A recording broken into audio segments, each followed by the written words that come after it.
As a trial lawyer, you must become the director who crafts a narrative that integrates all 8 of the following elements, these fundamentals, not just in the discovery of your client's story, but in the delivery of it. And then it's 100% about the performance. The power of great storytelling is a directorial decision.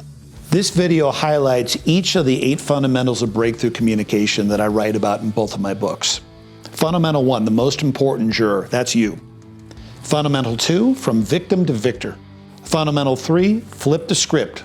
That's the value of conflict. Fundamental 4, the crossroads, the power of choice. Fundamental 5, the surface versus the beneath the surface story. Fundamental 6, the state, the emotional state before the story. Fundamental 7, the power of nonverbal communication. And fundamental 8, find the greater story. You don't need me to tell you about why conflict in storytelling is so important. I always say, imagine Jaws without the shark. It'd be pretty freaking boring. Or Forrest Gump without the love of Jenna.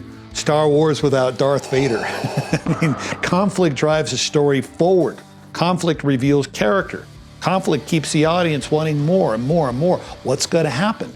Mastering the skill, knowing when, where, and how to strategically place the conflict in your narrative helps greatly control the audience's investment in the story.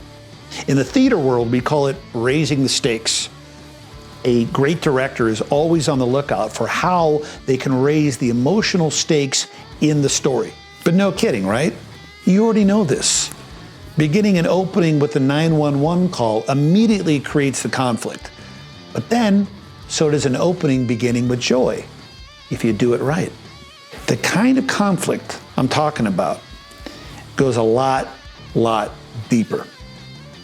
The conflict I'm talking about is beginning to identify the conflict in you, and more importantly, use it when you're on your feet in front of them, your jurors. So let's talk about the sacred struggle. I remember when I was a young actor about to enter the stage. I don't remember what the play was, but I do remember freaking out backstage. Performance anxiety to the max. That happened to me more than I'd like to admit. So the director, this wise old man who wore thick red sweaters, he put his hand on my shoulder and he said to me, "Jesse, don't you know? Your struggle on stage is our gift, the listener's gift."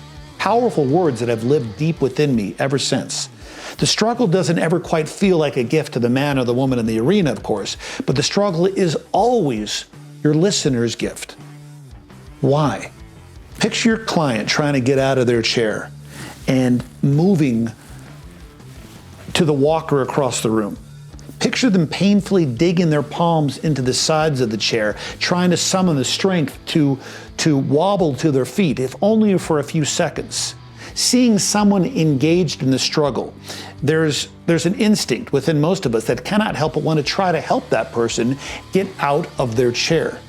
So the goal is not the chair so much as the struggle to get out of the chair. When you bring this vital element, your own struggle, into your own performance in front of your listeners, and I mean that word performance deliberately, you invite your listeners to connect with you at a greater level. When you free your client to embrace their struggle, you can't help but for your jurors to want to help them at an even greater level as well. Use the struggle. Embrace the struggle. Embrace the suck.